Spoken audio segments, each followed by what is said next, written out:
Oh, yeah, I got kicked out of show business. Yeah, the Be Kind girl wasn't kind. That was the headline. Here's the problem. I'm a comedian who got a talk show, and I ended the show every day by saying, be kind to one another. She knows it. Had I ended my show by saying, go f*** yourselves. But she literally is self-aware of it. She knows the problem. Why does everyone hate Ellen now? What is going on with Ellen? There's all these videos about Ellen. Were any of you actually watching Ellen? And secondly, why do people hate her now? What is the deal? Because she's gay? Are you serious? I'm so serious. I've never watched a single video about Ellen before. Frequent urination is a sign of diabetes? Based. She's mean to her employees? She's fake nice? She's a sociopath. That's a big claim. If you dislike Ludwig, you'll dislike her. She's basically him.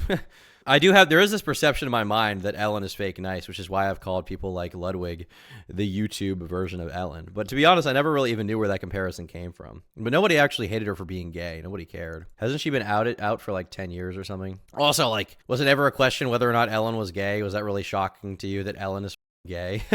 Like, go look at her. Just take one look. She looks like my current boyfriend, okay? Come on. Groither in chat simply says lesbian. Yeah, she's been lesbian forever, since like the 90s, right? Well, I assume she was probably lesbian from birth, but maybe that's how long people have known. I doubt that she became lesbian. Well, thankfully, I have a video to go over it from Patrick CC, so we'll find out. Every public figure. The Master of Deception, the Ellen DeGeneres victim complex. Master of Deception. She's Master Deception here, guys. Every public figure at some point has to simplify their entire brand and public perception to a few personality traits. Ellen DeGeneres, for most of her career, could be described as friendly, funny, and altruistic. She infamously branded two very simple words as her mantra to live by: be kind. When I say be kind to one another, I mean be kind to everyone. Play the Ellen Diddy clip. What is that? Ellen Diddy clip? Which one? Sean Diddy Combs proves he's scared of clowns? Is that what you're talking about? Diddy dressed up like the Joker. Which clip are you specifically talking about? Halloween. Is this a true story? I want to know. I heard you're scared of clowns. No. I heard that. Impossible. Why is it impossible? Because I'm a black man. Hilarious, dude. I literally can't stop laughing at that one. I sent it to you? Okay. Happy birthday, P. Diddy, Puff Daddy, Sean Combs, or as I call him, Cuddle McSnuggle Stuff. You don't need to know why. What the freak? Ooh. Ooh. Ugh. You're right. I didn't need to know why. Everything I know about Diddy is against my will. I can't avoid the fact that everybody tells me about the oiled up parties. Literally everybody tells me. I didn't want to know this. Tom, please tell me Christian isn't having a kid. Please tell me it's fake. I mean, I can tell you it's fake all you want to comfort you if that's what you really want. Cuddle McSnuggle stuff. Just be kind. But the act of being kind also has great benefits. Try to do something kind this week. But we learned that Ellen made some exceptions to her. With anybody whose mantra is like, just be kind, guys. Just be kind to everyone. It's such a bullshit thing. Just be kind to someone today. Make sure you do one nice thing. I automatically assume that person is hiding something evil because it's just so fake. Diddy just getting his reparations base, dude. Yeah, this is just like, this is like the same cringe shit that every corporation does when they're like, support Pride Month, and then secretly they're having gay Chinese slave children jump into nets. This is the same exact thing. It just doesn't mean anything. Her always be kind rule. Be kind, unless it's her employees who accuse Ellen show producers of mentally abusing and sexually assaulting them. Be kind, unless there's a funny opportunity to humiliate a fan on live television. Oh! Be kind, unless she can force a pregnant woman to drink alcohol on television. Be kind. What? Well, because she has to when big brands are donating millions of dollars to her charitable causes. For 40 years, Ellen had the world convinced she was this lovable, genuine figure. She even won the Presidential Medal of Freedom. But as time... Why did she win the Presidential Medal of Freedom? For being gay? She's a TV person. The Presidential Medal of Freedom is the nation's highest civilian honor, presented to individuals who have made especially meritorious contributions to the security or natural interests of the United States, to world peace, or to cultural or other significant public or private endeavors. The awards will be presented to the White House on November 22nd. What the f did she do? Why did she win that? Why did Ellen win the Presidential Medal of Freedom? What did she do? NBC News. Because she's a philanthropist, is that why? In 1997, after coming out herself, DeGeneres made TV history when her character on Ellen revealed she was a lesbian. In her work and in her life, she's been a passionate advocate for equality and fairness. Wow, well, thank God she was gay, man. Thank God she happened to be gay. Presidential Medal of Freedom. Shout out, dude. She's not freeing the kids from Diddy, though. Time went on, the cracks in the facade began to slowly emerge, and the world finally saw her reality behind the mask. The empire she built in 4 decades came crashing down in less than a year, and to this day, she believes that she is the victim. Oh yeah, I got kicked out of show business. Today we are going to deep dive into the disastrous downfall of Ellen DeGeneres and analyze the warning signs we missed along. I'm sure her stand-up is literally hilarious. Tom should have won. True. I'm also a lesbian. Dude, I'm sure her stand-up is fucking atrocious. I'm sure it's just fucking bad. I just don't know why the invitation says a certain time for a party to start, and then everyone goes an hour or two later. People seem to think that 6 means 7, 7 means 8, 8 means 9, 9 means nothing to me because I'm not going. Ha ha ha ha ha ha. Ha ha ha ha ha ha.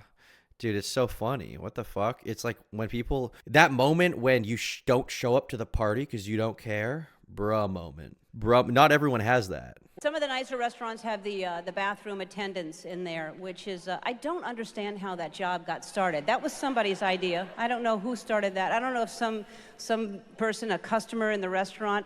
I'd like to speak to the manager. I'm the manager. Was there a problem with the meal? Everything okay? Everything was fine. Thank you. Delicious, as a matter of fact. But when I went into the bathroom, I was all alone. Look at her. What is she? Is she on something? Why are her pupils so small? Is she on crack? Look at her eyes, dude. Look at her eyes. Nobody was in there. All right, so you'd like someone to go in with you? No. I'd like someone already in there before I get in there, waiting, listening. Some of the nicer restaurants... Dude, I don't know.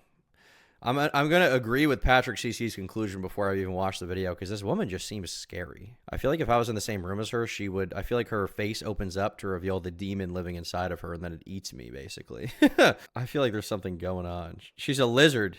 She is a lizard, that's true. She's a part of the reptilian hegemony that runs this world. The way. Ellen had no idea what she wanted to do with her life at the age of 23. I feel like this looks like a guy that I've seen before. She's like, call me Carson. She worked various odd jobs out of necessity. She painted houses, worked in factories, worked as a bartender, and even sold vacuum cleaners, but could not find any purpose for her life. That is, until she discovered stand-up comedy. Have you always wanted to do comedy? No, I really didn't. Until I got on stage, until I was talked into it, because I didn't want to, do it until some friends said, we're having a benefit, we need to raise some money, and I don't even know what the benefit was for. It was like, I think somebody needed a new pair of jeans or something at the time. And, She got popular off stand-up comedy?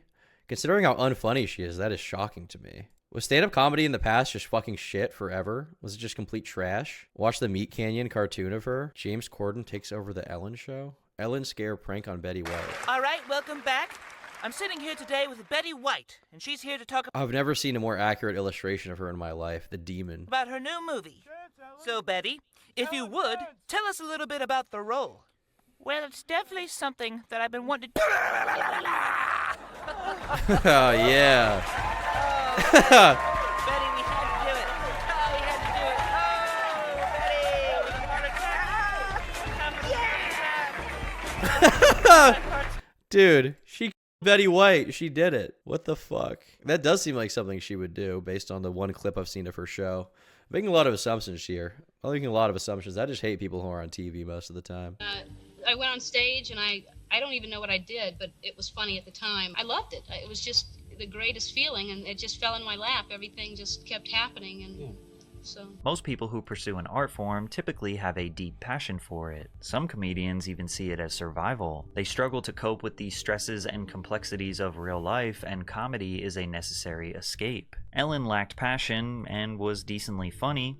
This seemed like a pretty good job that was working, so why not keep pursuing it? Ironically, this type of mentality is perfect for someone to move up in the ranks in any industry. When you are not deeply or personally attached to your work or art, you are willing to make the necessary sacrifices for growth. In the perspective of a comedian, some may deny a movie or TV role because it's too corny, too unfunny, or just generally a bad look regardless of the opportunities it will bring and the revenue they will generate from it. Ellen was not that type of person. If there was an opportunity, she was going to take it. In the 1980s, she started performing stand-up comedy in New Orleans and gained a huge boost in popularity when she won Showtime's Funniest Person in America contest in 1982. This national visibility led to her doing stand-up shows around the country. In the 80s, doing a set on Late Night with Johnny Carson or David Letterman was a rite of passage for comedians. It was seen as a major milestone that often led to a professional career in comedy. And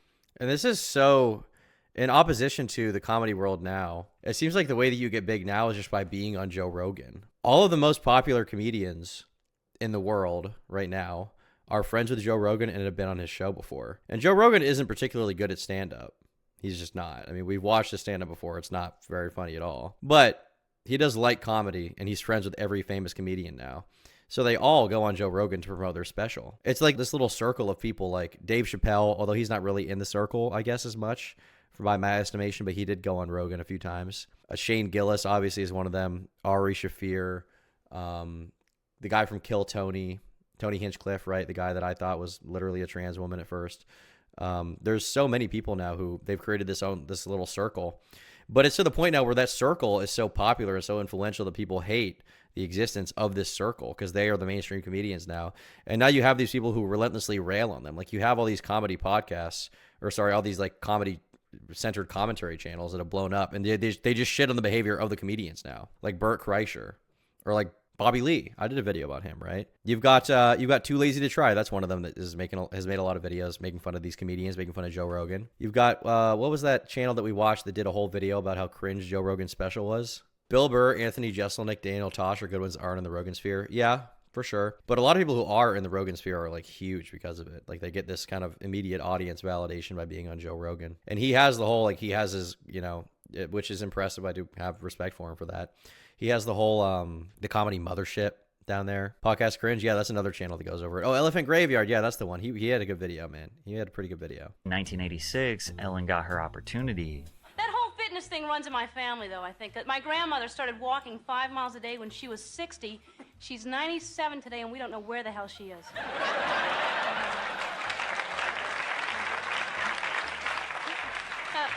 I'm kidding. We know where she is. She's in prison.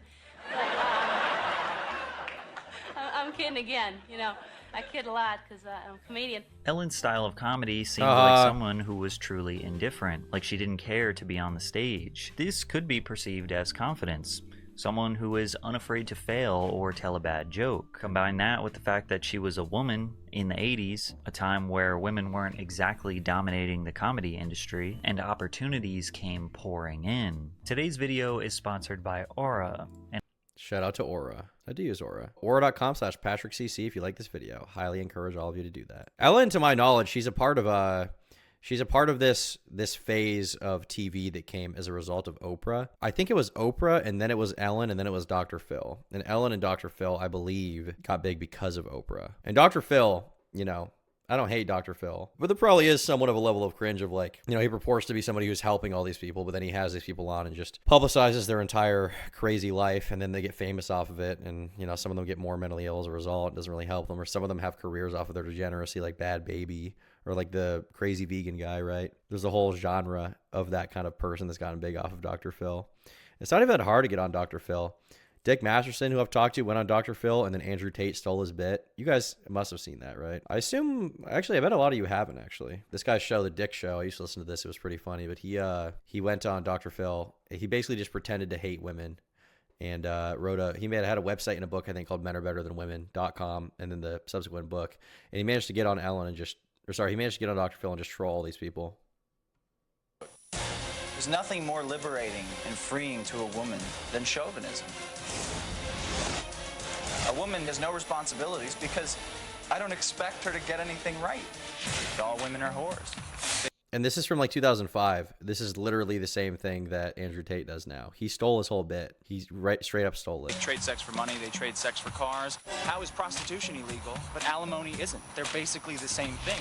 And the way I found out about Andrew Tate in the first place is Andrew Tate went on Dick's show and talked to him. And then he kind of stole his whole shtick from back in the day. Yeah, this. Out of any, that's the world over. Yeah, Are you locked up? The rules don't apply to certain people, for sure. Are you locked down with a bunch of chicks over there, like Kim Jong-un and his 2,000 lady pleasure squad? Slightly less than 2,000, slightly less, but I'm all right. Slightly less than 2,000. Like, he was doing webcam stuff at this point in time, but he hadn't solidified the Andrew Tate character. In this video, he seems much more kind of normal. And I hang around with the big mean fighter, and they just go together. And fighting combat sports, it's the ultimate sport. It's like I love boxing, and they call it the sweet science, and it is because it's a beautiful fucking thing. Like when it's done well, and it's also as brutal as you can get. It's just like improv. Yeah, Andrew Tate did copy him. He stole this whole bit, and they got famous off of it for sure. There's no doubt. There's literally no doubt about it. Open House, and then jumped from there to another ABC sitcom called Lauryn Hill, which only lasted one season. Her newfound fame earned her an HBO special in 1992 called One Night Stand. I was in the back and I went to the kitchen to get some lemonade, and in the kitchen was my dad, my mom, all my brothers and sisters just standing there staring at me, about to start laughing. I was like, what? I was 7, I didn't know. And my dad said, Ellen, honey, you were adopted and we've never liked you, so... I wouldn't like you either. I would give you back to the foster home, Ellen. You needed to go way back. We've sold you to a tribe of Iroquois Indians. They'll be here to pick you up in about an hour. We're going to go to a movie. Bye-bye. Good luck. Ellen has this unique, quirky charm that's irresistibly captivating. She doesn't rely... Is it? Maybe it was back then. I don't find it captivating. I find her annoying, grating. She's wholesome chungus. On shock humor or hot button topics. She comfortably and confidently delivers her wacky and obscure thoughts, which earned her respect from fans and other legendary comedians. However, in the 90s, there wasn't much money or longevity in doing stand-up as a full-time job. Most comedians were pursuing jobs on Saturday Night Live or writing for movies. Most successful comedians in the 90s got their notoriety through being the face of a television sitcom. And in 1994, Ellen got her big break when she starred in her own ABC sitcom, Ellen. This show was about a neurotic bookstore owner in her 30s dealing with her quirky friends, family, and the problems of daily life in Los Angeles. Despite her show being a big hit, it was canceled abruptly when she came out as gay. Ellen was planning a historical moment with the Puppy episode, which was a code name to keep its intentions a secret. In the summer of '96, DeGeneres opened negotiations with ABC and Disney to have Ellen Morgan, her character, to come out as lesbian during season 4. Word of the secret negotiations leaked, sparking a media frenzy of speculation as to whether or not Ellen was gay and how that would impact her career. Gay activist groups like GLAAD started campaigning in support of her historical... It's crazy that people even still care about this. Like recently who was it? I don't want to say that it was a rapper that it wasn't. Was it Khaled? Rapper outed as gay on Twitter. This is still a thing people care about. Yeah, Khaled came out as gay. Khaled comes out as gay after being outed. I wasn't hiding anything. Singer Khaled has come out as gay, saying he made the decision to publicly reveal his sexuality after being outed. The 7-time Grammy nominee, 26 years old, shared a series of posts on X Friday night in which the hitmaker said he was either ashamed of being gay or he wasn't ashamed of being gay and he wasn't hiding anything, while noting his sexuality is nobody's business. I was surprised people even cared about this at all, but I guess in fairness, like in the rap community, there is definitely some more homophobia going on, so people care more. But why do people care? I don't know. I guess just they didn't know, so when they do know, it's like, whoa, he's gay. I never knew, but I never listened to Khaled, so I didn't know if he was a zesty guy. Not to be confused with DJ Khaled. Yeah, that guy's obviously gay. We all knew that. All right. When he said another one, he was talking about another blowjob, another cum shot swallowing. Okay. Pause. That's what he was talking about there. We all knew that DJ Khaled was on that wave from the beginning. People care about celebrity drama that doesn't matter. In fairness, Primate Queen, you're in my chat right now, so do you. You're the same. Moment. The buzz and build up to this episode permeated throughout the industry. Everyone knew it would be a historic moment. Famous actors were lining up to be in the episode to show support, and the 2-part series saw multiple cameos from very famous celebrities. But the most important cameo was none other than Oprah, who Ellen herself said would give the announcement its legitimacy and would not be treated as a joke. Still, a bomb threat was phoned into the studio during production, and director Gil Junger recalled getting a phone call from someone who told him he was going to hell. 16 days prior to the episode airing, she made the cover of Time. I wonder if we ever find out who that guy is. Do you think that guy is still seething like, fucking lesbo, she's freaking gay and she gets to be famous on TV? Actually, if he's even still alive, because this was a long time ago, he's probably chuckling to himself like, I was right the whole time, them damn gays. They can't stop themselves from being mean to them employees, bruh. Them gays. She was a nasty girl. This is a crazy cover. Yep, I'm gay. This could be a YouTube thumbnail right here. I got to do something like this where I'm in the frame and it says, "Yep, I'm gay." That'll be awesome. Magazine also announcing her coming out. 1 week before the episode, she did an interview with Diane Sawyer where she discussed her sexuality. I know what it feels like to try to blend in so that everybody else will think you're okay and they won't hurt you. I decided that this was not going to be something that I was going to live the rest of my life being ashamed of. When the puppy episode aired on April 30th, 1997, Ellen made history, becoming the first lead character on American television to come out of the closet. I mean, what is wrong? Why do I have to be so ashamed? I mean, why can't I just say the truth? I mean, be who I am. I'm 35 years old. I'm so afraid to tell people. I mean, Susan, I'm gay. This episode was the highest Susan, I'm gay. rated episode of any show on the network What? in 1997, drawing an astounding 42 million viewers.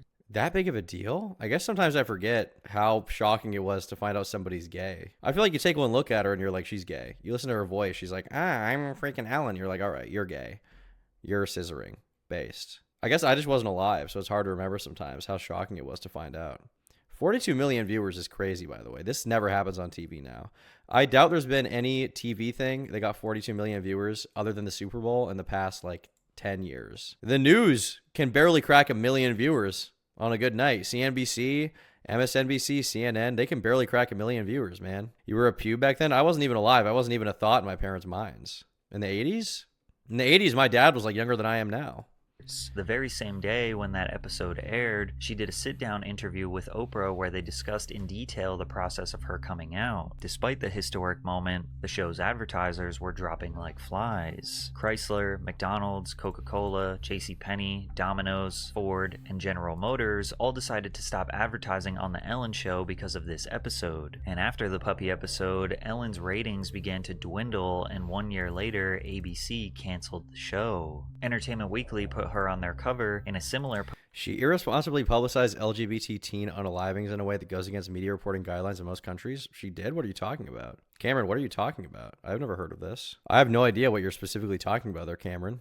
Tell me where I can find that. Ellen kind of cute, though. Bro, stop gooning. No more gooning. No more gooning ever. Ellen's like a femboy, all right? If you're attracted to her, it's over for you. Posed to the iconic Times cover, but this time the caption was, "Yep, she's too gay." Ellen began making public appearances alongside her girlfriend and actress Anne Heche. She was officially free. The couple were seen as trailblazers for LGBTQ rights, which was noble, but it wasn't exactly helping Ellen's career. Ellen's career was on a downward trajectory after coming out. She had ancillary roles in various unpopular films and TV movies. It's unclear if she was being blacklisted by the industry, or if the movies she was cast in were just bad, or if she was just a bad actor. Could have been a little mix of all three. But the only person whose career died harder than Ellen's was her girlfriend's. In the late 90s, Anne Heche was starring in hit after hit every year. Donnie Brasco, Volcano, I Know What You Did Last Summer, Wag the Dog, 6 Days, 7 Nights, among other 90s cult classics. But as Anne began dating Ellen, she seemingly disappeared overnight. Many years later, Heche described her relationship with Ellen, claiming that Ellen wanted her domesticated,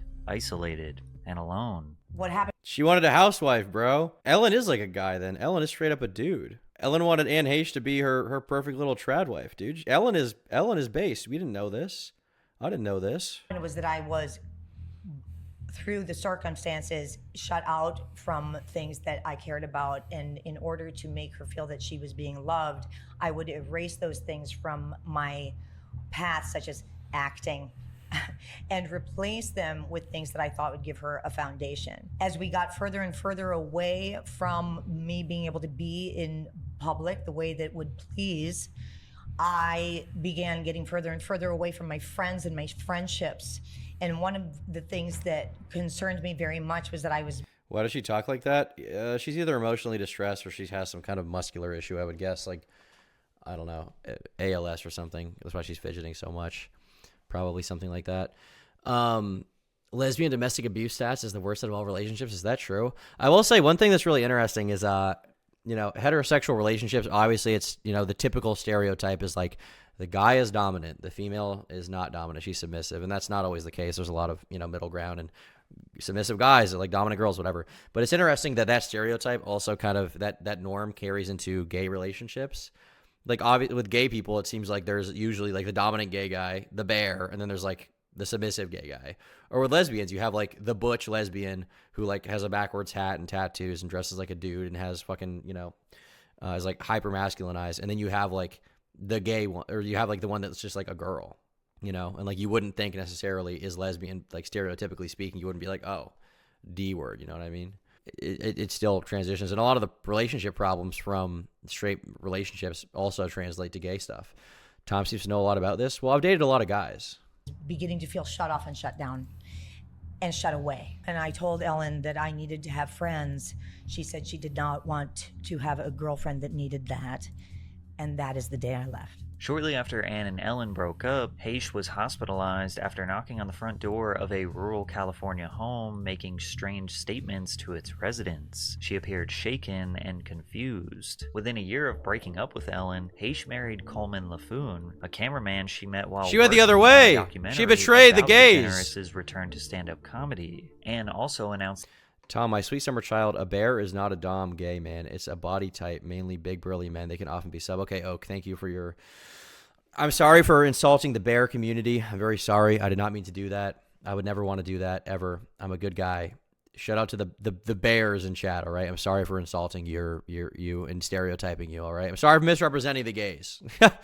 the release of her book, Call Me Crazy. Ellen claimed at the time she was blindsided by all of this. She walked out the door and I haven't spoken to her since. I don't have the answers. I would love to have them myself. I would ask all of the questions that everyone else wants to ask. I'm left with everybody else, wondering what happened. I don't know. I really don't. I feel betrayed. I have no idea what the book is. I have no idea. Anne's book was not much of an insider to her relationship with Ellen as many suspected. Also, the interesting thing about this is Patrick CC's talking about it now, but I bet even 10 years ago, most people had no idea about any of this shit about Ellen. The thing the internet did is that it allowed, it got rid of gatekeeping so anyone can talk about shit online. But what it also did is that the personal lives of celebrities became much more well known, because previously the only way to find out about the personal life of a celebrity was to watch TV, and it would have to be like a highly curated documentary that they probably approved, or it's some celebrity that's obviously the most evil person of all time, that's everybody's going to talk about, right? Like, I guess like O.J. Simpson obviously is one. But now it's like we're finding out about all this weird shit about celebrities behind the scenes that never would have come out previously. But because we have the internet, anyone can post, anyone can put these stories together, anyone can try to figure it out. You could read tabloids and most of it was fake. Yeah, exactly. Exactly. People didn't read tabloids like they watch TV, People watch YouTube like they watch TV for sure. Do you like stickers? I'm building a brand in the welding game, trying to get an educational welding YouTube channel. I have not particularly. I mean, they're okay, but I don't know. Good luck with that. But rather something much more serious and unfortunate. Anne opened up about how her father really abused her as a child, which caused her years of mental illness. Haish also said that she feared she would die of AIDS, the disease that killed her father, in 1983. She said, I had a fantasy world that I escaped to. I called my other personality Celestia. I called my other personality Celestia. I called the other world that I created for myself the fourth dimension. I believed I was from that world. I believed I was from another planet.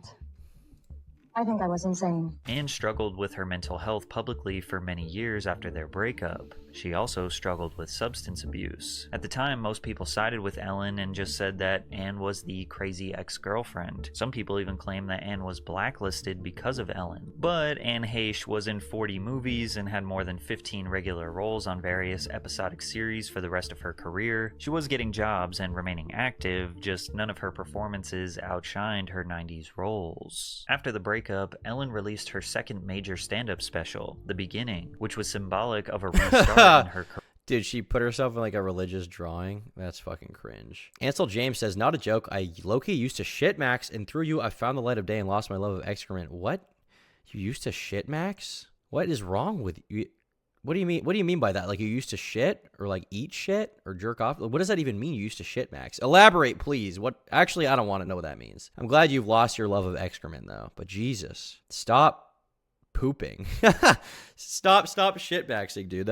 Stop. That's not good, dude. Career. When you are down there, there are times you do not believe you will ever, ever get up again. And it's a scary place, and it's very dark. But I believe that's when you grow the most, when you face your fears. That's when you grow. And so I decided I am going to face every fear. She seems weirdly out of breath. Typically, she's so nonchalant, like she doesn't even give a shit. But here, she clearly cares about what she's saying, and she's extremely out of breath. She's getting emotional on stage. She's actually, this isn't even stand-up. This isn't even comedy. She's just pouring her heart out and having a therapy session with the audience. Fear I have. I'm going to challenge myself every opportunity I get. People always try to make you feel better. They say, oh, there's nothing to fear but fear itself. Okay, great. Now I'm scared of fear. Thank you very much. I also decided to get rid of the need of approval. That is a strong addiction, the need of approval, isn't it? That I'm on the patch right now, actually. It releases small doses of approval until I no longer crave it, and I'm going to rip it off. However, she seemed to slightly lose that off-the-wall, self-deprecating, and slightly dark humor. Many jokes became metaphors for societal We have the same hairstyle. Leave me the fuck alone. change that resulted in clapter. True, though. Clapter is when you make a really good point and everyone claps, but they're not laughing because what you said wasn't funny. It was just something that you believe. She had a Clapter. Do we need a? Can we just say it's just clapping? Clapter. It's just clapping. Do we really need a fucking term for that? It's just called clapping. You're just, when people clap in approval, when people clap, it generally means approval and they're cheering someone on. Do we need to say clapter? Is that really a term that used to exist for this? Clapter? Oh, it's clapter. It's clapter.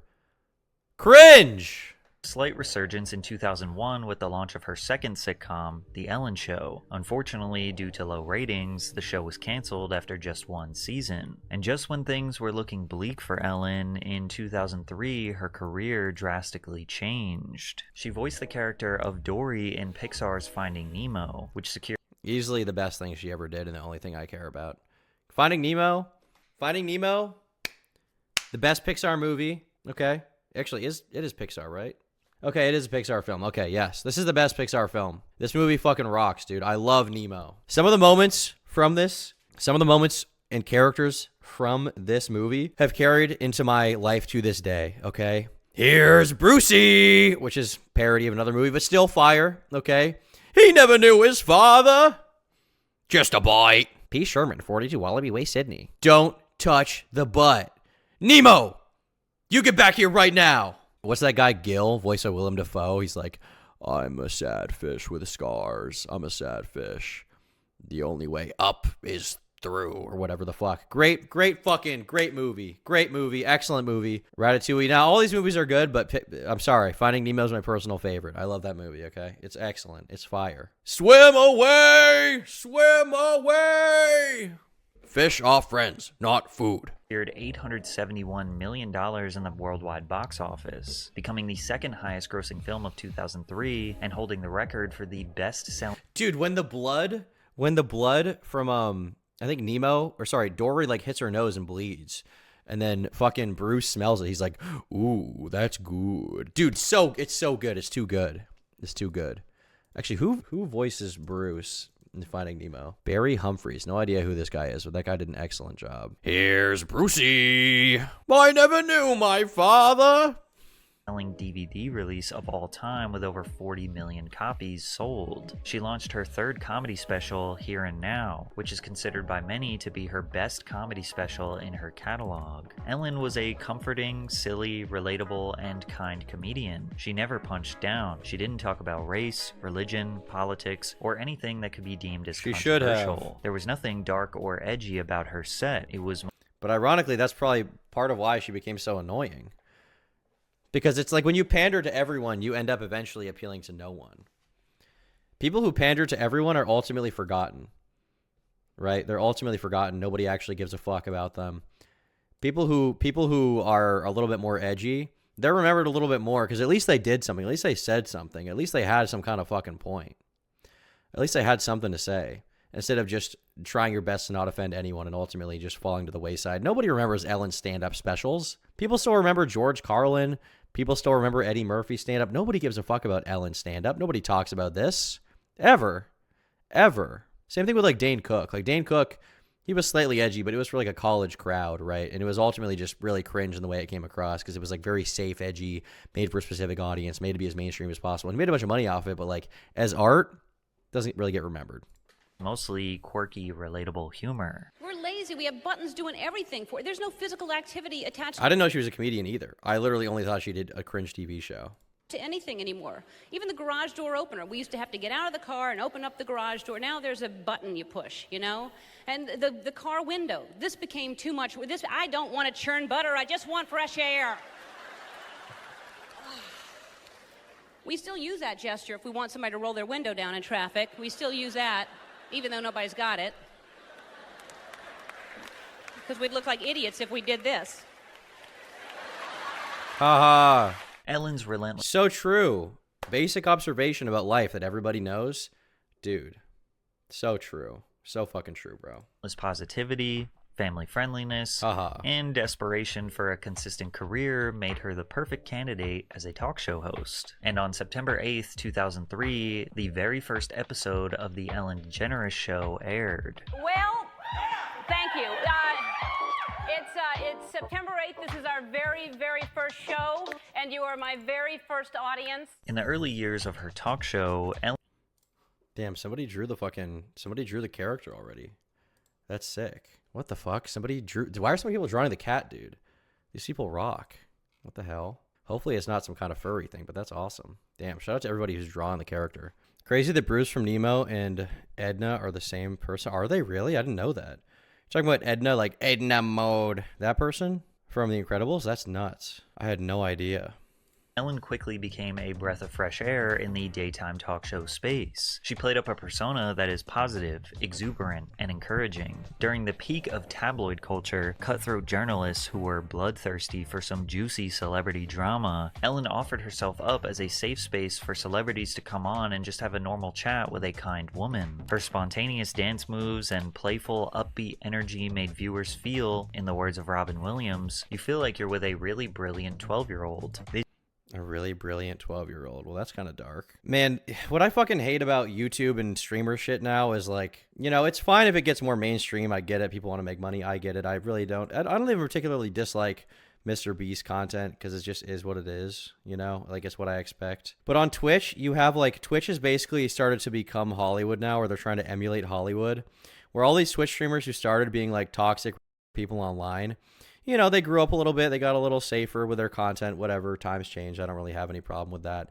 But then, dude, the fucking Streamer Awards is the most cringe, circle jerky, pat on the back, self-masturbation, flagellation, cringe, gay shit of all time. I hate the Streamer Awards. They were like, oh, Twitch and the internet exist because it's different than Hollywood. It's cool. What if we just made it Hollywood by giving awards to all of our personal friends like fucking Frogan? Yeah, let's do that, man. Let's do that. That's awesome. I'm a Streamer Awards hater. Isn't that happening soon? When is the Streamer Awards? Oh, it's soon, December 7th. I'm going to be watching that shit live and shitting all over it. I'm going to be bullying the fuck out of it, dude. I hate the Streamer Awards. I did a video where I shit on the Streamer Awards last time when Dylan Mulvaney won like Up and Coming Creator of the Year, I think. Was that the Streamer Awards or the Streamies? Oh, it was the Streamies. I want a streamy. I want a streamy. Breakout creator. Okay. Now I'm... Dude, this sucked. I hate all of it. Is this actually the Streamers or the Streamer Awards? I don't even know the difference sometimes. But just these content creator award shows. Okay, it is the Streamy Awards. This shit blows. Fuck that. Burn it all down as far as I'm concerned. This unique approach helped Ellen draw an average daily audience of about 2.4 million viewers, launching her into the top 15 talk shows on television. Over her entire tenure as the show's host, she earned 33 Daytime Emmy Awards, including 2 for Outstanding Host and 3 for Outstanding Show. What did she do that was so good? What are they handing out these awards for? Are these DEI awards, chat? What's going on? I guess I'm kind of talking out of my ass because I haven't seen a lot of the Ellen show, admittedly, but man, fucking why? She hosted the 2007 Academy Awards. Could have been that and was peaking in her career. In the words of Oprah, she radiated the kind of peace and satisfaction that comes only when you're living at your highest potential. However, it was at this exact time that the cracks in the facade began to appear. Much like the writer's strikes we saw in 2003, You should get nominated. I don't want to get nominated, and if I did, I would not show up, but what I will say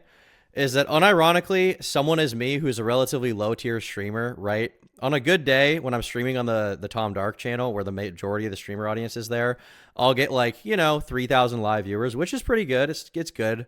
But still, I'm not like anywhere near the top of streamers. I am way more deserving of a nomination for a streamer award than Frogan ever has been. I have more of an audience. My audience has grown more in the time since I've started streaming. I am funnier. I am more entertaining. And I'm not than Frogan, which is a low bar, but still. And that's the problem with Hollywood and the problem with the streamer awards is it became less about the merits. It became less about who is funny. And it became more about whoever is personal friends with fucking Cutie Cinderella and Ludwig. And I'm not a particularly good streamer. I'm very mid. But even I, in my infinite midness, am more deserving than fucking Frogan. Writers Guild of America were seeking increased residual rates for DVD sales. At the time, Ellen was selling a lot of DVDs. The DVD highlights from her first 3 seasons of The Ellen Show, which were priced at $24.98, has been a top seller at Target. The Guild advocating for higher residuals would mean that Ellen would make less money. Writers are the foundation that Hollywood relies on, especially Ellen. Without writers, she has no scripts, no jokes, no stories. Other talk show hosts like David Letterman, Jay Leno, and Jon Stewart were all supporting the striking members of the Writers Guild and decided to temporarily pause their shows. Wait, I'm going to sound super here. I thought that most of these talk show hosts just wrote their own shit. I mean, I know there's like a writer's room that helps them out, which makes sense, but I mean, it's their show. I thought they were at least like looking over the scripts and making additions and correcting them. I didn't think they were literally every single word is written and decided by someone else. What are they doing the rest of the time? Their show goes on for like what? An hour? It's like an hour TV slot. What do they do the rest of the day? Put on their suit? I mean, I guess there's behind the scenes stuff I probably don't anticipate, but I thought that they still wrote some of their shit. Huh. During the strike. Conan O'Brien not only voiced his support, but also continued to pay the salaries of his writers while they were on strike. We are back now, but sadly, we do not have our writers with us. I want to make this clear. I support their cause. These are very talented, very creative people who work extremely hard. I believe what they're asking for is fair. But not Ellen. Ellen demanded the show must go on, telling her audience there's a writer's strike going on, and here in Los Angeles, it's a huge story. I want to say I love my writers. I love them. In honor of them today, I'm not going to do a monologue. I support them, and I hope that they get everything they're asking for, and I hope it works out soon. In the meantime, people have traveled across the country. They've made plans. They're here. I want to do everything I can to make your trip enjoyable and give you a show. Some people look at this as a positive thing. She has over 100 staff members that would. That's why Conan was the GOAT. I mean, doesn't he still do a show? I think he still does. I think he still does a show. Is it all on YouTube though? Because I know he had the thing that Jay Leno did, is the Tonight Show, and then he left eventually. The thing that I like most about Conan, and I didn't even really watch his show much, but I have seen a few interviews and they seem pretty good. He's more likable and less cringe than like Jimmy Kimmel or Jimmy Fallon. He's less hated than them, but I like that he put on all these new metal guys back in the early 2000s. He was putting on like Slipknot and Deftones and Linkin Park and at the drive-in. He was fucking good, dude. He had a fucking super swag music taste. Literally one of the greatest performances I've ever seen of Slipknot was them on Conan's show. This is awesome, dude. It's crazy that a band as heavy as Slipknot, which they were pretty heavy back in the day, like they were bordering on, like really extreme metal back then. The fact that they were on his show is nuts. He had them on multiple times too. Shout out Conan. Shout out Conan for putting on Slipknot, all right? Love you, buddy, if you're watching, which I know you are because you're a huge fan. What are they saying? Look it up. Would not get paid if she decides to stop the show. Plus, she was also syndicated and could have contractual obligations to keep the show running. However, others see this as counterproductive to a strike. I mean, sure, she says that she supports the people who literally make her show function, but the whole point of a strike is to stop working and for powerful people to stand in solidarity with the strikers to demand change. Because of the Ellen Show continuing, some of her employees began revealing what life is like behind the scenes of the Ellen Show. She got too greedy. If she had just shut her fucking mouth and just stopped the show for a little bit, she'd probably be fine past this point. But she got greedy. She wanted to keep doing the show. She couldn't stand the idea of not being on TV for a couple weeks, for a couple months even. And as a result, she got fucking destroyed. Holy shit. She got destroyed.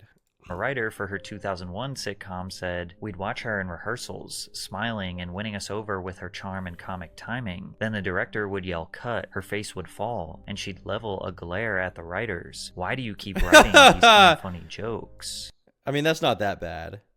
I mean, that's like a little bit mean to somebody who works for you, but, you know, she could have worded it like, hey, I didn't really like that joke. I feel like it could have been done better. Here's my thoughts. You know, it doesn't really sound like something I'd say. I mean, that would be kind of, you know, that'd be a better way to phrase it. But this in and of itself is not the worst thing ever. You know, she's expressing a little frustration.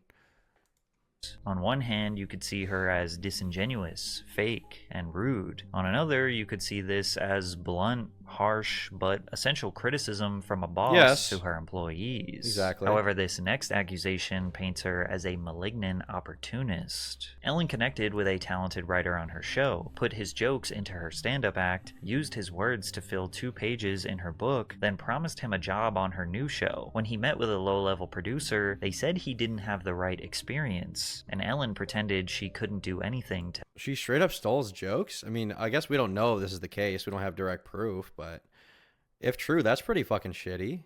Just straight up took his jokes, put it in her stand-up, and then said, fuck you? That's extremely shitty. Feeling bad for writers who work in Hollywood for the first time in my life. Damn. To help. And remember, this was all the way back in 2007. Most people probably didn't know about these accusations, and even if they did, they probably wouldn't have believed them. Ellen was too graceful, too kind. Surely she is exactly the same way off screen. For the next 10 years, Ellen dominated the entertainment industry with no dents in her armor. In 2011, Oprah Winfrey's show officially ended, and it seemed like Ellen would take her spot as the queen of daytime TV. Although Ellen mostly covered entertainment, not much politics or social issues, she seemed to be the second best option to watch after Oprah stepped down. Additionally, she and Jimmy Fallon were quick to use YouTube as a tool to grow their presence amongst the youth. I would guess the majority of you watching have never watched an episode of The Ellen Show in your life. True! But you have seen countless clips of the segments uploaded to her YouTube. This is why you know that late night is dying. Because they would insist, oh, it's not dying, it's fine, the numbers are fine, we're going to be fine, people are going to come back to TV, YouTube's a phase. Meanwhile, they're uploading clips of their show to YouTube for the past 30 years, and it's getting more attention than it ever got on TV. Because on YouTube, you can choose specifically what you want to watch. You know, there's more choice. There's way more choice. On TV, it was like, okay, the Ellen Show is on. I have to watch whatever she's putting out, and if I want to watch it later, I have to buy a fucking DVD. Now you just watch it for free. You just go online and watch whatever you want for free. And you don't even have to watch the whole hour show. You can watch the 30 seconds you want to see. You can watch the 5 minutes you want to see. The option of the platform that allows choice will always prevail over the one that restricts it. The platform that has less gatekeeping will always prevail over the one that gatekeeps. That is always going to be the case. And I think that's a good thing. You know, it's just better technology than TV. I don't even know how long they're going to have cable subscriptions at this point. I wouldn't be surprised if in the next 10 years, every single cable show is now on streaming services. YouTube in the past decade. We're just waiting for the boomers to die at this point. And once they're gone, nobody's going to be watching TV. She amassed 23 Even my dad is Gen X, and most of the shit he consumes is like podcasts on Spotify. billion views on YouTube through her celebrity interviews, musical performances, and talented guests. In the 2010s, if anyone went viral, they would be on Ellen the next week, no matter how boring or like Damn Daniel their story was. Nearly every single one of these interviews would end with Ellen giving them some sort of gift, like when she gave the Damn Daniel kid a lifetime supply of Vans sneakers. Damn Daniel needs to end. Or maybe it needs to come back. Let's review it. Let's review Damn Daniel. Let's review the original Damn Daniel clip and decide how we feel. Damn, Daniel.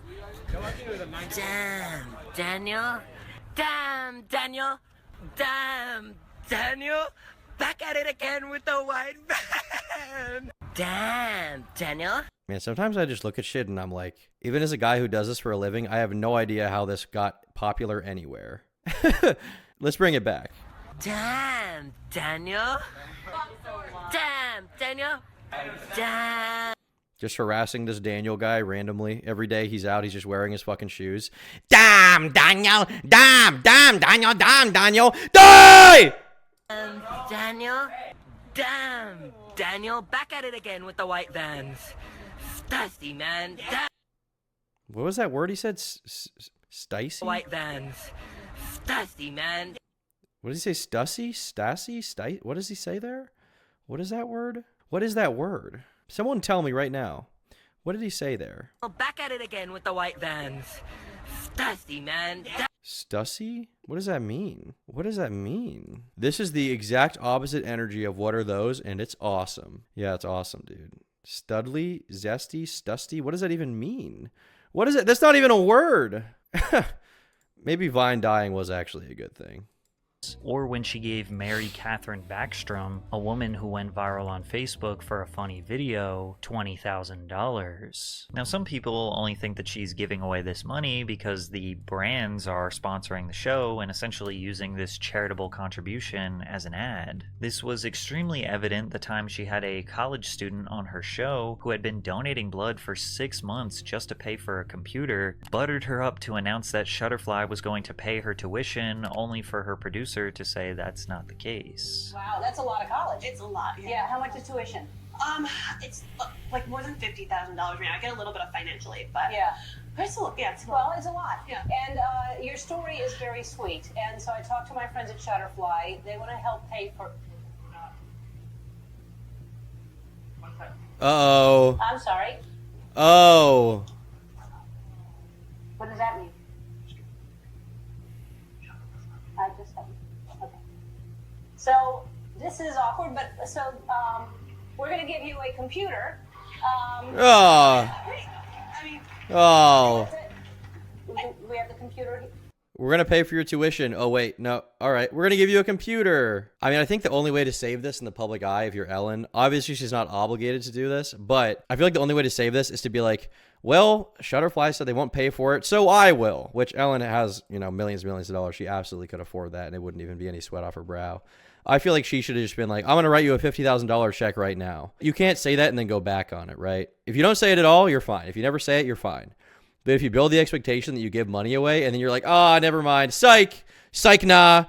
Here's 50 grand. Oh, wait, my producers. Oh, psych, nah. You got to just give her the money. That's the only way you're going to look good at that point.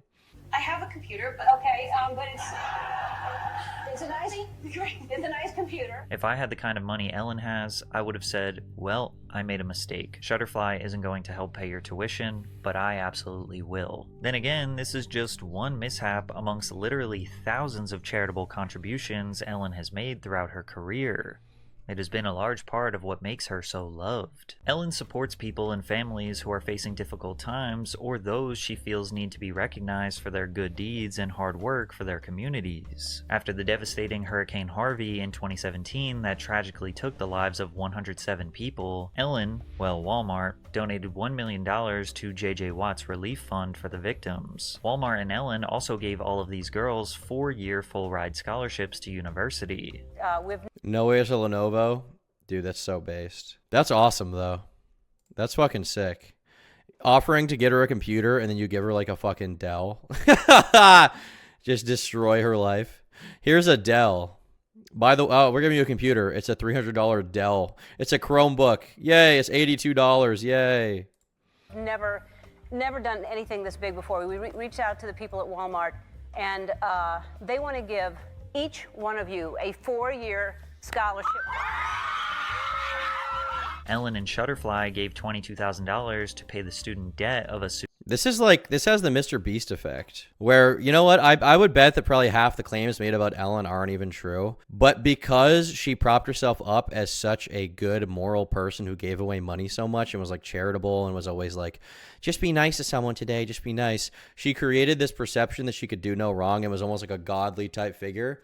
So when anybody finds out anything to the contrary, it destroys her entire public image. It's almost 6 p.m. It's time to bring out Sean the horse. I decide when Sean comes out. Actually, Sean decides when Sean comes out, not you. Sudan refugee who taught herself English by watching Ellen. She was also very passionate about wildlife conservation. I am determined to do something about this. I am posting this picture on Instagram.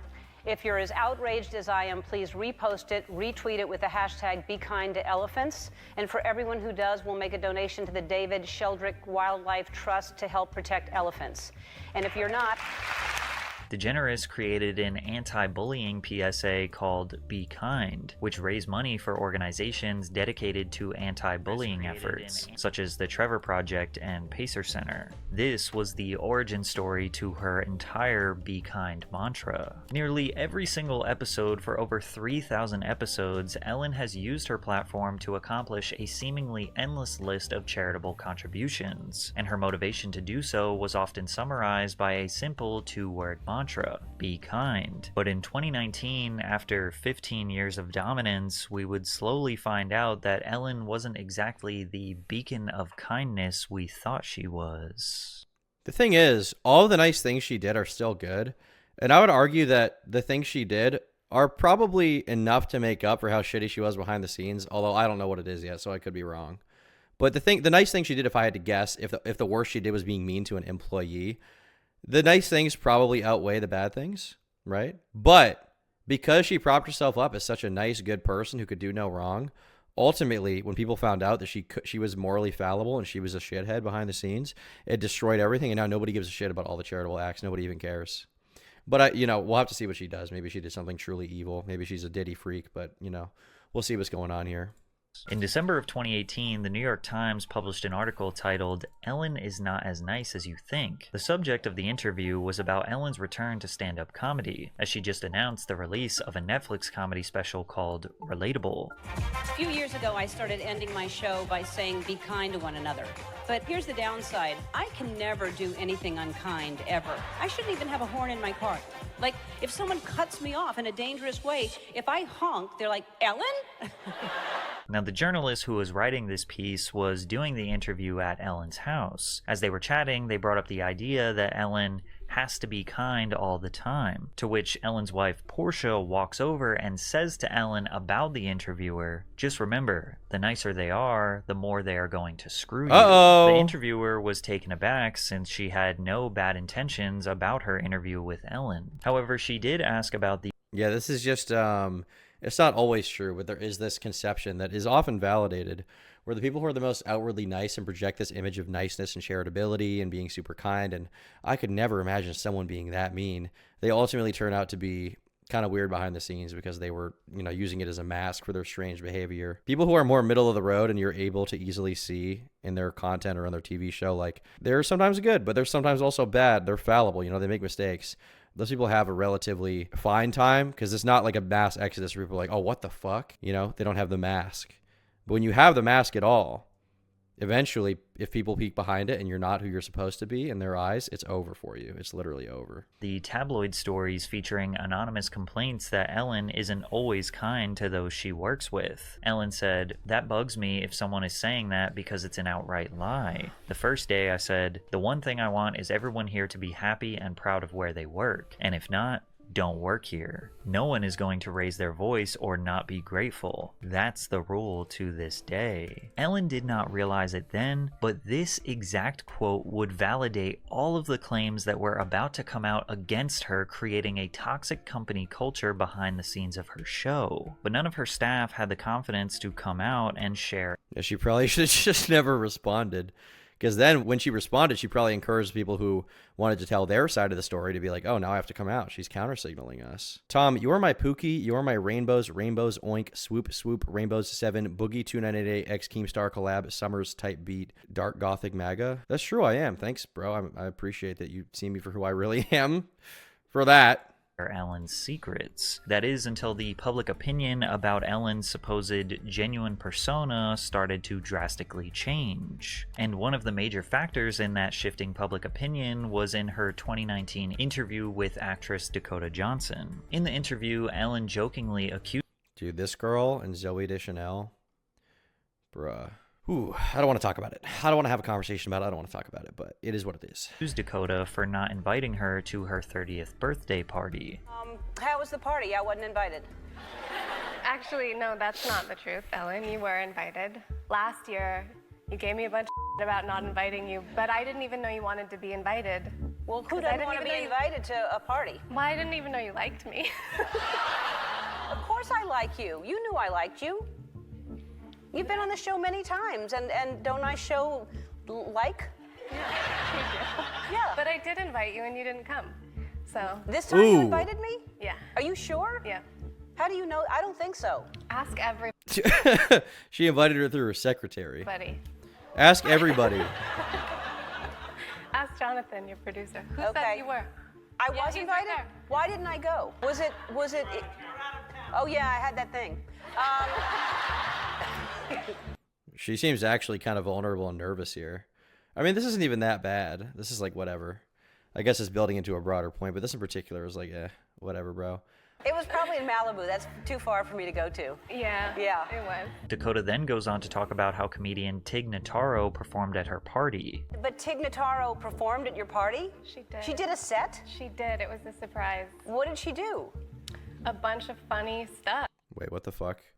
YouTube's telling me my stream's about to be blocked. We gotta skip that clip. In a pre-rehearsed conversation exaggerated for the sake of comedy, as many daytime talk show celebrity interviews are pre-rehearsed and calculated. However, other people on Reddit and Twitter, as well as mainstream publications, began resurfacing old interview segments that seemed to challenge Ellen's kind reputation, like her 2013 interview with Taylor Swift, where she continuously— Wait, did this video get copyright claimed?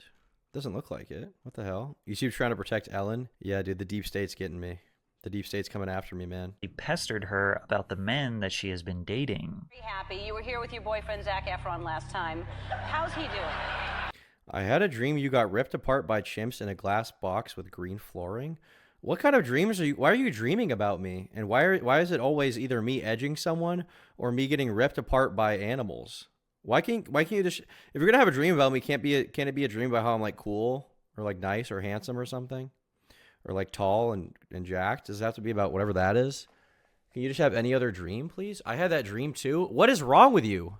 What kind of dreams are you guys having? I don't have dreams about you. Why are you having dreams about me? We actually never dated. Yes, you did. So when you probably talked to him earlier today, how's he doing?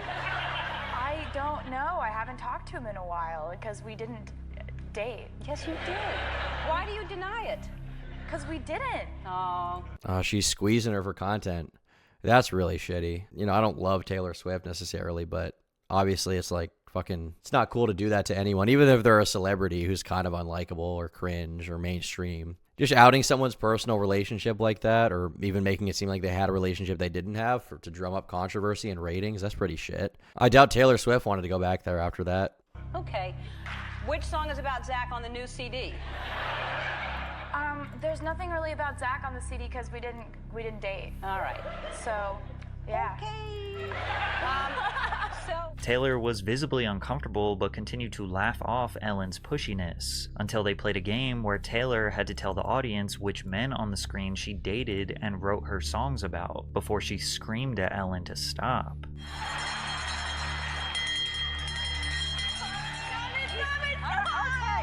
All right. This makes me feel so bad about myself. Another old interview with— That was actually real too. That wasn't even ironic. She was literally just crying. Leave her alone. Hey, is Ellen bothering you? Excuse me, miss, is Ellen bothering you? Excuse me, are you 5 years old? Is this 35-year-old lesbian from TV bothering you? Oh, hey, Taylor, didn't see you there. Is Ellen DeGenerate bothering you? Excuse me, did Ellen just touch you? I would never do that. But be sure to use code TOM for 10% off at gamersubs.gg. The best energy drink in the world. Ellen would never drink this. I will protect all of the world's women from Ellen. I personally will protect all of the world's women from Ellen.com. Ellen.com, I will not allow this to happen. Mariah Carey resurfaced where Ellen put her in a similar uncomfortable and inescapable situation. In 2008, rumors had been circulating that Mariah Carey was pregnant, but nothing was official. So during their sit down, Ellen brought up the topic to try to get an exclusive bit of information. You're pregnant. There's rumors. Don't discuss that. All right, well, you don't have to answer. That's okay. Why can't she not, I guess it's just for ratings, why can she not stop herself from torching her friendships and relationships with celebrities? I guess she just assumed that no matter how shitty she treated them, they would still come on her show because she's too big to fail. But I mean, it seems like a real track record where she can't stop mentioning private shit publicly to people she's supposed to be interviewing and helping out. And, you know, they're helping her by being, you know, people like Mariah Carey are way more famous than Ellen in terms of their actual art. They're doing her a favor by coming on, and she's just like, what about this private thing you obviously don't want to talk about that's embarrassing to you? Okay, no, honestly, you don't have to answer me. Let's just toast with champagne and decide if... They've been saying that since we... Mariah didn't want to discuss it, but Ellen wouldn't let up. I'm not going to ask you if you're pregnant or not. I'm just going to say. You see what... I went to Spain a few weeks ago and walked into a random local bar and they had a mural of Ellen on the wall. Are you being serious? They had a mural of Ellen on the wall? Why? Why do they have a mural of Ellen? What about Ellen was so impressive they needed to make a fucking mural? Is that real? Chat, is this real? But I moved the chat and now I can't move it back. What have I done? What have I done, chat?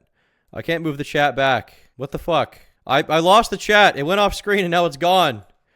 Chat, come back. Hold on. I have an idea. Hold on. I have an idea.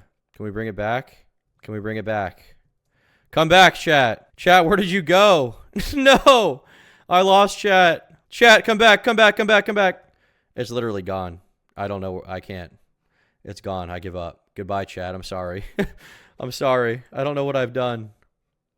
Lord, forgive me. One last attempt. Come on, chat. Come on. Come on.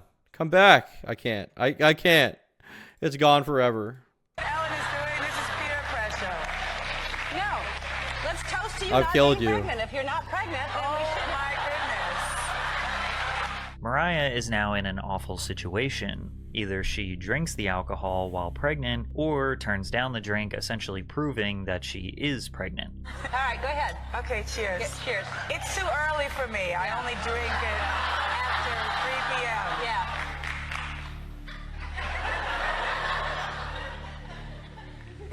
You're pregnant. Mariah pretended to drink the alcohol, which essentially forced her to make the announcement that she was pregnant. What makes this even worse is that just weeks later, Mariah Carey had to announce her tragic miscarriage to the media following her Ellen moment. Carey confirmed that she was pregnant at the time of the interview, but miscarried soon after. I wasn't ready to And to think that this never would have even had to be public if Ellen hadn't publicized the marriage. And so now literally everyone knows that she had like one of the hardest things you can go through as a female or as a person in general, a fucking miscarriage, your child dying in the womb. Oh my God, dude. That is so, I mean, obviously Ellen couldn't have foreseen that she would miscarry, but that's kind of the fire you play with when you publicize things people don't want to be public. Tell anyone because I had a miscarriage. I don't want to throw anyone that's already been thrown under any proverbial bus, but I didn't enjoy that moment. But it wasn't just celebrities. Ordinary people and audience members were often put in extremely uncomfortable and awkward situations. Like on one episode when Ellen set up a free merchandise table for her audience members. Each person was instructed to take just one item to test how honest her audience was. Well, one woman, Nancy, took a mug, walked away, then returned to the table to take a pin and a shot glass. And Ellen played the footage in front of the entire audience. Destroyed her. Thief owned.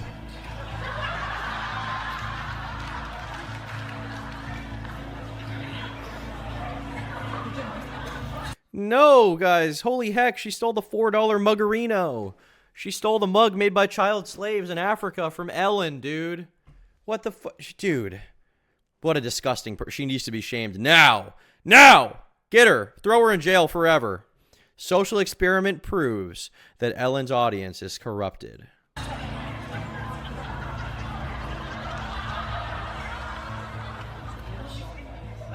Then she goes back and she returns one of her stolen items and she switches it out for a hat.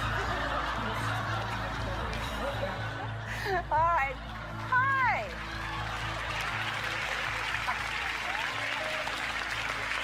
So Another copyright notice. Holy fuck. YouTube is so cancer. Petty for doing this. In March, comedian Kevin T. Porter started a Twitter thread saying, "Right now we all need a little kindness. You know, like Ellen DeGeneres always talks about. She's also notoriously one of the meanest people Notoriously! alive. Respond to this with the most insane story." More like Felon DeGeneres. So true. Lock her ass up with the illegals. You've heard about Ellen being mean, and I'll match everyone with a $2 donation to the LA Food Bank. And while this Twitter... Is it base to steal from Ellen? I would say that I don't know if it's based, but I will bring you on my stream and give you $1 million, which I don't have, and also suck your dick. So yes, in some ways. Thread was flooded with hearsay, rumors, blind items, stories that just couldn't be substantiated with any facts. Danielle Acevedo's story stood out amongst the rest. When I was 15, The Ellen Show was doing a contest of fans making a bust of her and sending it to her. I worked so hard on this and even wrote her a letter. Weeks later, she used it as a prop in a game and gave it away to a random person with $500. Yes! With the suspicion Yeah, own that her. Ellen is this sadistic, evil narcissist who masks her reality with the "be kind" mantra. The thing is, if this was on Howard Stern, they would have thought it was the funniest shit ever. Nobody would have even cared. Like, this is like not even a big, okay, big deal. Some kid made fan art of you and you sold it for a meme, like, and shit on it. Like, if I did this, nobody would give a fuck. But Ellen props herself up as like the nicest woman of all time. So that expectation being shattered once again. Big theme here. Not even that bad. But because it's Ellen and she props herself up as like the fucking goat of being nice and being kind and being awesome, she gets destroyed. Shocking allegations came to light about the harsh reality behind the scenes of working at her show. That be kind bullshit only happens when the cameras are on. It's all for show. I know they give money to people and help them out, but it's for show. In 2020, BuzzFeed News reported on the experiences of 10... It's a kid's hard work. Well, I feel like kids should be shit on more for their hard work because it sucks. And the ones that you bully will quit. And the ones that you bully that don't quit will become the greatest artists of all time. That's our mentality here. No participation trophies, all right? I'm like Eminem. So a 12-year-old can get a participation trophy. What are the copyright notices about? It's because I watched Ellen on stream. The Ellen clips are getting me, dude. That's why. Former employees who described the behind the scenes of the beloved daytime show to have a culture of fear and intimidation. A black woman who used to work on the show told BuzzFeed News she experienced racist comments, actions, and multiple microaggressions. She said when she was hired, a senior level producer told her and another black employee, "Oh wow, you both have box braids. I hope we don't get you confused." And at a work party, she said one of the main writers told her, "I'm sorry, I only know the names of white people who work here." And other co-workers awkwardly laughed at her instead of coming to her defense. I only know the names of white people who work here. I mean, it is a joke, right? I mean, that does seem like a joke. I don't know how serious she meant that. Could have been a poorly worded, awkward joke from Ellen. I don't know. When she started to speak up about the discrimination, she said all of her colleagues distanced themselves from her. Multiple employees corroborated that producers and executives pushed the idea that employees should feel lucky to be employed by Ellen, that working for her is reaching the peak of the entertainment industry. And if you didn't constantly express your utmost gratitude, you were ignored, treated unfairly, or fired. And with shit like this, it's possible that's the case, but in the absence of any real proof of it, ultimately, I'm going to probably guess that like 30% of it is real and 70% is conjecture. Because when someone really doesn't like someone, sometimes they'll intentionally lie, but sometimes their memory of how bad things were will ultimately just get blown the fuck out of proportion. Even if it's not, you know, an intentional lie, it's just like a fictitious creation of the mind because you hate someone so much. With any allegation like this, like I generally assume, like, okay, maybe some of it is real if so many people are saying it, but a lot of it, considering how much of it is rumors, is probably just, you know, bullshit. That specific claim is probably like 20% Ellen being evil, 30% her misinterpreting things, and the rest of it is just kind of nothing, if I had to guess. With claims like this, it's just always my assumption unless I'm proven otherwise with the specific, you know, proof of whatever happened. I just had a lesson on how to manage my finances. Am I using my money properly? By donating to me? Definitely, dude. That was a good lesson. But you should spend more. And thinking back to that 2018 quote that Ellen said, you know, no one is going to raise their voice or not be grateful. That's the rule to this day. Seemingly validated the idea that there was a culture of fear. I never felt like it was safe to go to my manager when I had issues, because this was the same person who would wait for me to go to the bathroom and then message me, asking me where I was. And as a joke, that's too risky and stupid to say in that context. As a boss with a company as big as whatever network she's on, NBC, ABC, whatever it is, and to someone in the entertainment industry, which is historically extremely, in the past like 20 years or so, extremely progressive and not cool with that kind of shit. Yes, I agree. It was rather dumb. And why I wasn't at my desk, one employee said. The employees who spoke to BuzzFeed News says they worked in a culture dominated by fear. One of them said a general feeling among staffers was, if you have an issue, don't even think about bringing it up. Another ex-employee, Hannah Muscat, who was employed in 2003 and 2004, told Insider what it was like to work on the show. We were told from the very beginning, don't talk to Ellen, don't do this, you can't, go into her office. It was very nerve-wracking, very stressful. We all walked on eggshells all the time. She specifically pointed out Ed Glavin, the show's producer, as being the guy who does Ellen's dirty work. We were in our production meetings, and she would watch Ed go off on people. Ellen would look at Ed, and she would laugh, because I was hoping she was going to say, Ed, you can't be yelling at the crew this way. You can't be yelling at people this way. She laughed, and she said, every production needs their dog. Meaning Ed is her dog. Like her attack dog. Her attack dog, so therefore she doesn't need to do that. He took the role of being the attack dog that she didn't have to now be the attack dog. So she didn't have to yell. So when Ellen says she's not aware of this environment, you don't think that rings true? It's a lie. Even more allegations poured out about Ed Glavin, but it was a little more than just toxicity. BuzzFeed released a second report where 36 employees accused executive producers Ed Glavin and Kevin Lehman of sexual misconduct. 5 former employees said executive producer Ed Glavin touched them in a way that made them feel uncomfortable by rubbing their shoulders and back, as well as placing his hand around their lower waist. Basically, Glavin had a reputation for being handsy with women. You could definitely see the creep factor and the creepy touching. That was out in the open for everybody to see. Damn. One former employee who said Glavin regularly touched her in the control room told BuzzFeed News, obviously nobody wants that and no one wants to be uncomfortable. Well, this is like a classic Hollywood story right here. That fucking sucks. Touched by someone. That blows. But you didn't want to piss them off or you would be fired. So it was just that culture of fear. And if that wasn't bad enough, Kevin Lehman, the head writer and executive producer of The Ellen Show, was alleged. Ed Glavin touched Jaqueef Davis. Well, maybe Jaqueef needed it, though. Just think about that.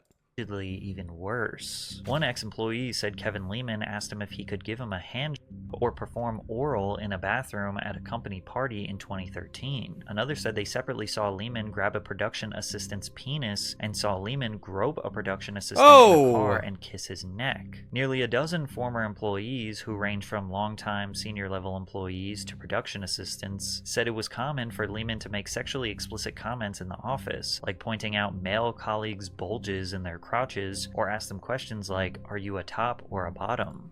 Hey bro, Halo bro, refer to the fucking hat. Stop gooning! Refer to the hat. Okay, this hat could have saved that entire production. Imagine if I had been around when this was going on, they had brought me in as an anti-gooning consultant and I had given them all hats. Imagine the amount of forced love I could have personally prevented. It's masked in sarcasm, but it's not sarcasm. Are you a bear, Tom Dark bro?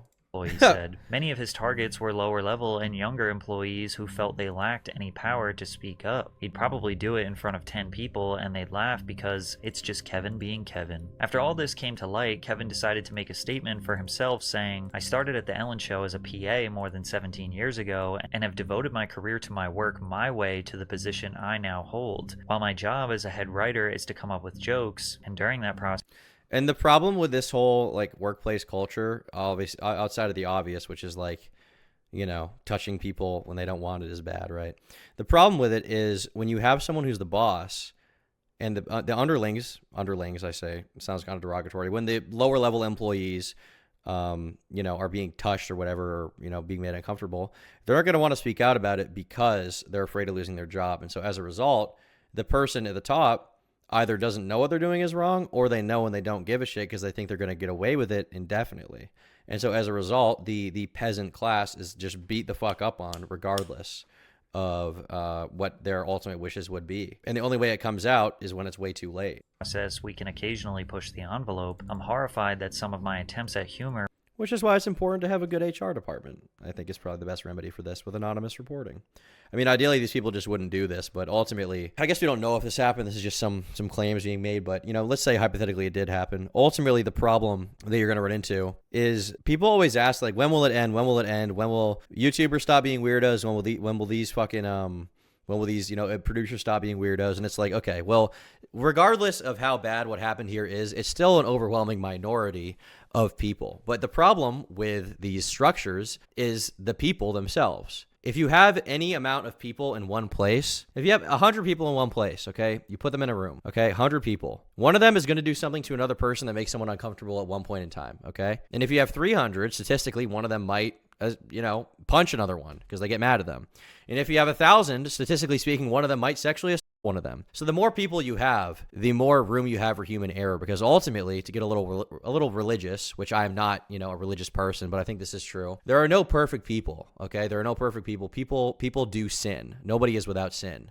Now, what the specific sin is and how much that matters and how bad it is obviously on to different degrees, right? We wouldn't be as mad at someone who shoplifted when they were 14 as someone when they were 30, right? These are not comparable things. But every human is flawed. Every human has temptation. Every human has these things, and you have to realize that. And you have to realize that this idea that, like, when will it end? When will it end? It will never end, because people are always people. We're not robots, okay? People will always be fucking fallible. So there will always be cases when you have somebody who's fucking up in some way, and we can try to improve standards along the way. We can try to say, like, okay, well, we should have an HR department. We should have anonymous reporting. We should have this structure to prevent this stuff. We should disincentivize this by kicking people who do this out of Hollywood. But realistically speaking, as long as people are people and not robots, they will be fallible. They will have gooning desires, okay? And sometimes those people with the gooning desires take it out in a very, very negative, maladaptive way that will really hurt people. As long as people exist, this will be an issue, unfortunately.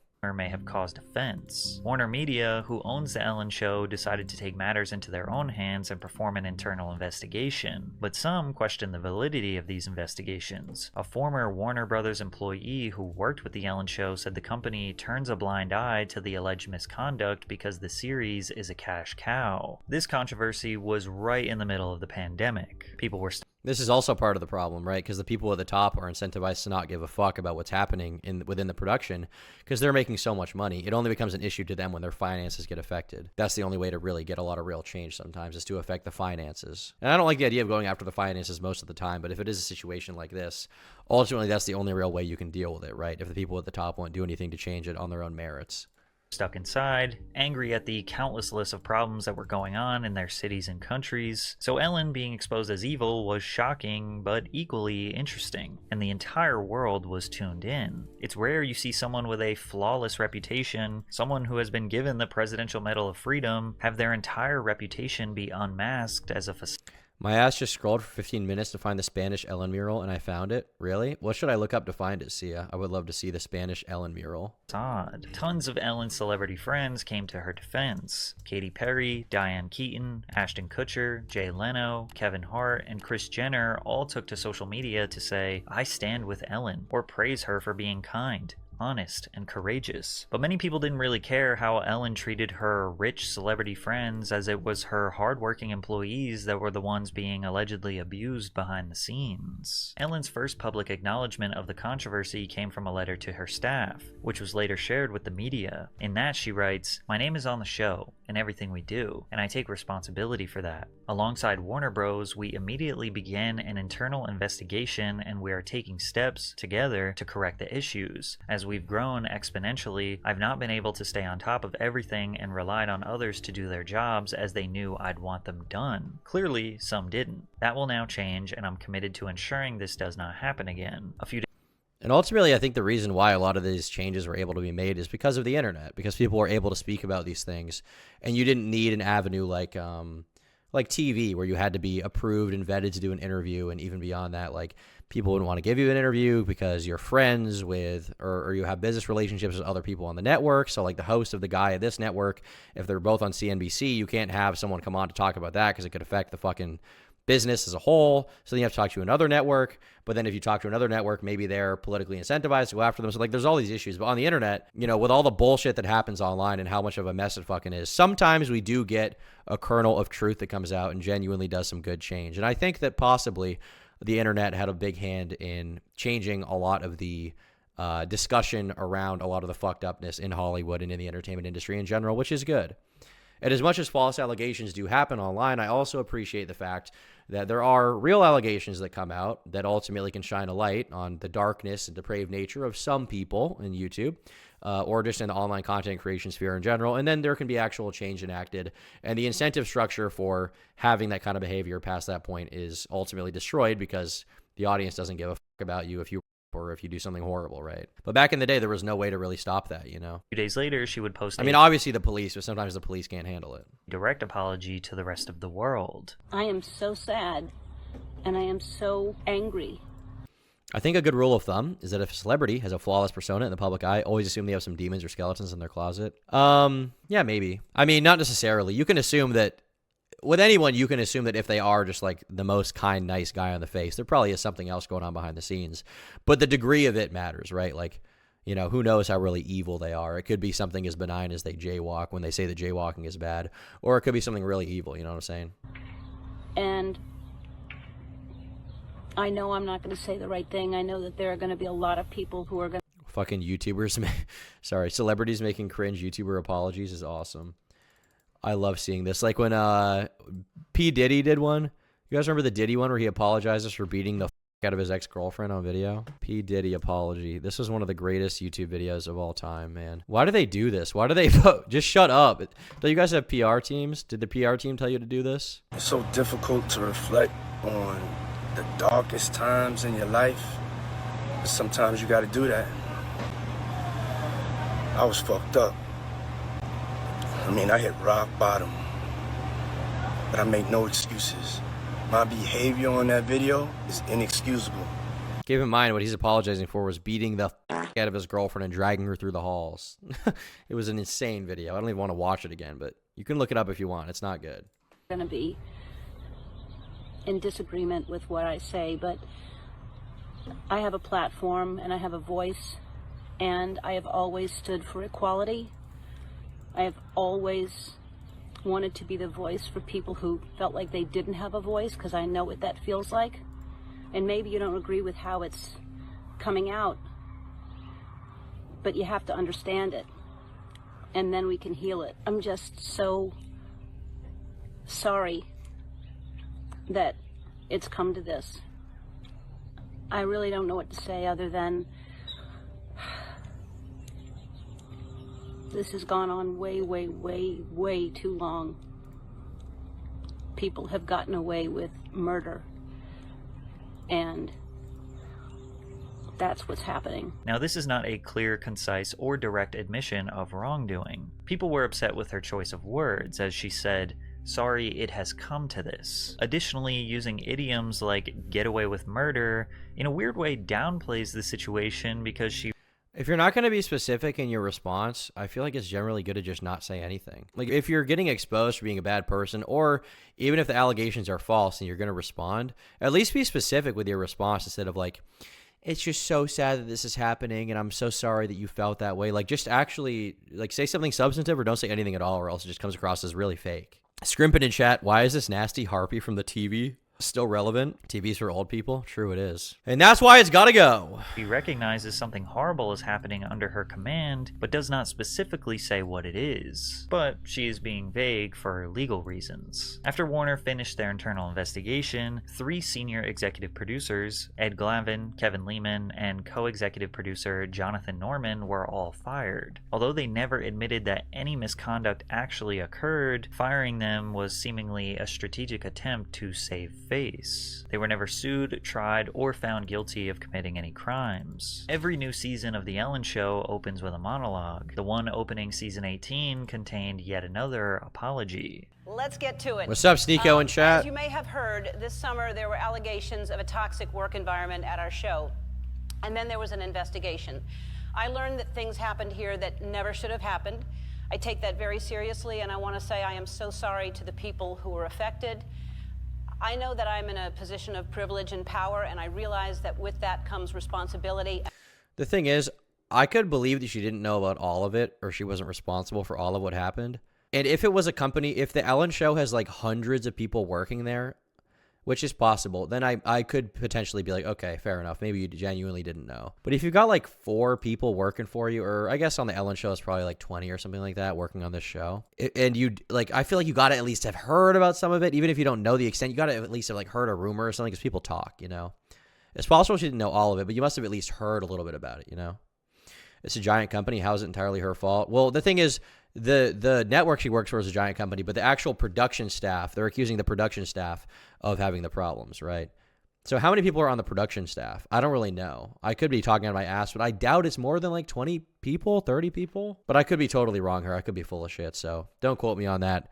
Someone in the comments or chat can feel free to point out that I'm wrong here, but yeah. Didn't think I'd make it this far, but 5 more days? 5 more days of what? Not gooning? Sneako, are you actually doing it, dude? Just got back from work. What did I miss? Everything, including your own birth or something. And I take responsibility for what happens at my show. We have had a lot of conversations over the last few weeks about the show, our workplace, and what we want for the future.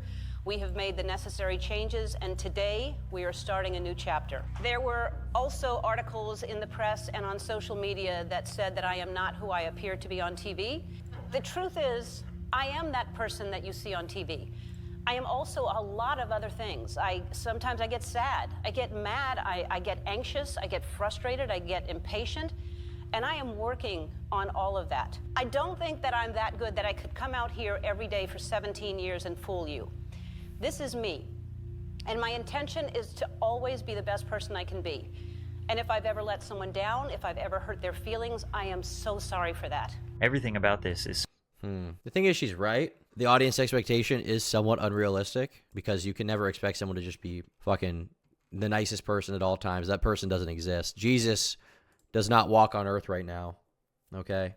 And he's certainly not Ellen, or he's certainly not on TV. But at the same time, you have to have some expectation that if you build up your audience that way and you have this kind of perception, you see the perception, you see how they act, you see how they treat you, you see how they see you, you see how they view you. You have to understand that at some point that could come crumbling down. Are you a follower of the Voshian philosophy? Certainly not. Surprisingly, I'm not even trying. I just hate when David Goggins says stay hard.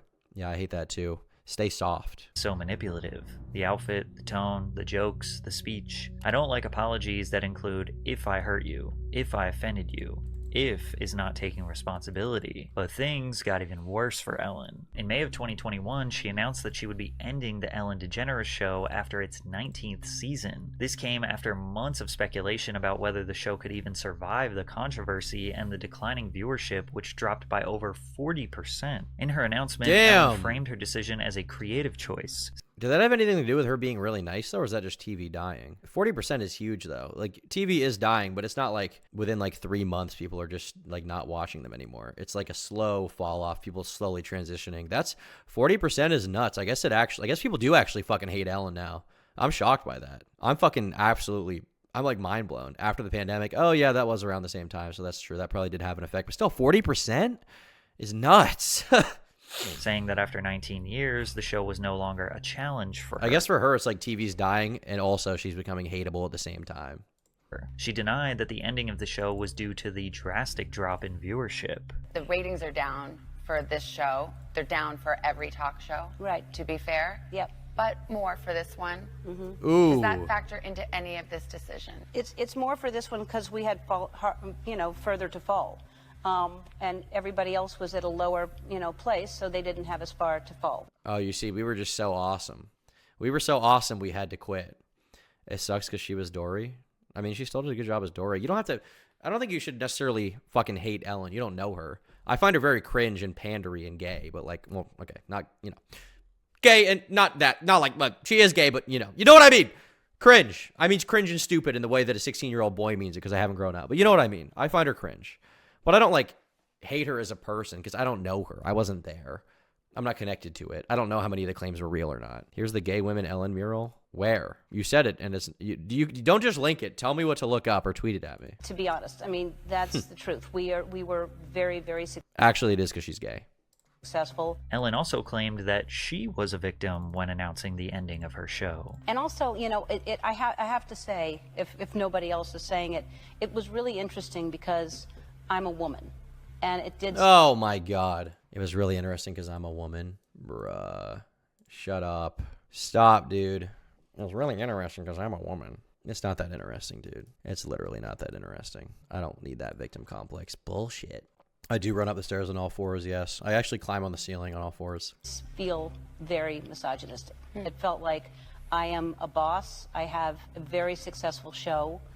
I'd never had any complaints about anything for 17 years, and all of a sudden, all at once, something happened. That's fair, but at the same time, people probably had those complaints and were just scared to talk about it for fear of being fired, right? I mean, it's an age-old story. If your superior is the one who's assaulting you or the one who's being mean to you, or the one who's acting inappropriate to you in some way. You know, if you shit on them, you have the feeling like you're going to lose your job. Maybe not as much anymore. Things have changed a little bit with workplace culture, with it being easier to report things like this. But definitely for a while, this was a serious thing that was going on. This was a serious problem within Hollywood. So it did feel, yeah, it was sexist. Yeah. I mean, you know. Lamau. No, it wasn't, bitch. Shut up. Shut up. I don't know.